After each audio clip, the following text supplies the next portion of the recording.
সে দেশে নাকি ধর্মকর্ম থাকে না, কিন্তু আমি সেটা ভুল ব্যাখ্যা করি যে যেখানে যেখানে পাণ্ডবরা মানে পদার্পণ করছে সেখানে সেখানে যুদ্ধ বিগ্রহ হয়েছে। একমাত্র পূর্ববঙ্গ হচ্ছে শান্তির দেশ, যেখানে রাজায় রাজায় কোনো যুদ্ধ হয় নাই। অর্থাৎ এবং এত অবতার এত মহাপুরুষ আসছে, এই আপনাদের মাদারীপুরের কথা চিন্তা করেন, তাই না? আপনার এই যুগে আমাদের বৃহত্তর ফরিদপুরের ভিতর এটা, বৃহত্তর বরিশালের ভিতর এটা, এই যে আমাদের মাদারপুর বিনোদ ব্রহ্মচারী এসেছিল, তারপরে জগবন্ধু সুন্দর এসেছিল, বা আপনার অনুকূল ঠাকুর এসেছিল, আমাদের হরিচান ঠাকুর, গুরুচান ঠাকুর, এই গোলক তারক হিরেমন, এই এক একজন ভক্তরাই এক একটা অবতারের মতো শক্তিশালী ছিল, তাই না? অর্থাৎ এত মহাপুরুষ, এত আমাদের পারবীর লোকনাথ ব্রহ্মচারী, তারপরে আমাদের সিলেট মহাপ্রভুর পিতৃদের বাড়ি, মহাপ্রভু গৌরাঙ্গ দেবের পিতৃপুরুষের বাড়ি, অদ্বৈত মহাপ্রভুর বাড়ি হলো সিলেট, শ্রীবাস পণ্ডিতের বাড়ি সিলেট।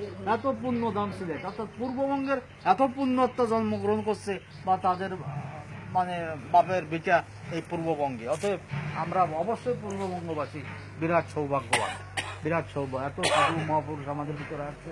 অতএব আমরা এই দেশে থেকে সবাই ভাই ভাই মিলে মিশে আমাদের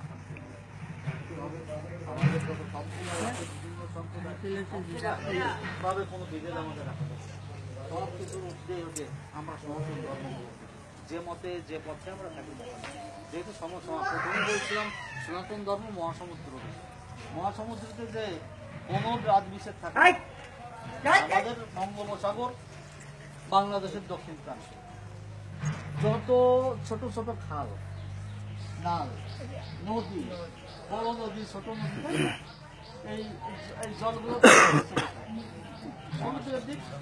আচ্ছা, পদ্মার জল, মেঘনার জল, আড়িয়াল ঘাট জল, মধুমতির জল, ধনেশ্বরীর জল, দড়িগঙ্গার জল, সমস্ত জলই যাচ্ছে ছোট ছোট খালের জল। যখন বন্যা হচ্ছে পুকুরের জলও কিন্তু যাইয়া ওই খালের জলে মিশতেছে। খালের জল মিশতেছে কোথায়? নদীর জলে, তাই না? ওই পুকুর নালা সব একাকার হয়ে যাচ্ছে, যাচ্ছে নদীর সঙ্গে মিশতে, নদী আবার মেশে সাগরের সঙ্গে। সাগরের কেউ জল ভাগ করতে পারে যে কোনটা কোন নদীর জল, কোনটা কোন খালের জল, পারবেন না।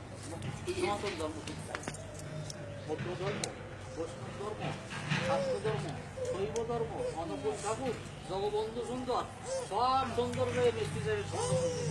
অর্থাৎ সনাতন হল মহাসমুদ্র, সব এক জায়গার থেকে আসছে, সবাই যেয়ে গন্তব্য এক জায়গা, কোনো ভেদাভেদ নেই। অর্থাৎ যুগের প্রয়োজনে অবতাররা আমাদের রক্ষার জন্য আসছে।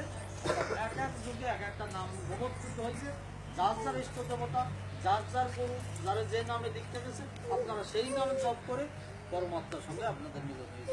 অতএব এর ভিতরে কোনো ভেদাভেদ নেই, যে যারা ভক্তি করেছে তার ঈশ্বর। অতএব আপনি যারা ভক্তি করবেন, আপনার গুরু প্রদত্ত যে দীক্ষা মন্ত্র, সেই মন্ত্র জপ করবেন, তবেই আপনারা পরমস্থানে পৌঁছাবেন। আমি যদি আমার কথায় কেউ ভেদাভেদ রাখেন ক্ষমা করবেন, আমি শেষ করতে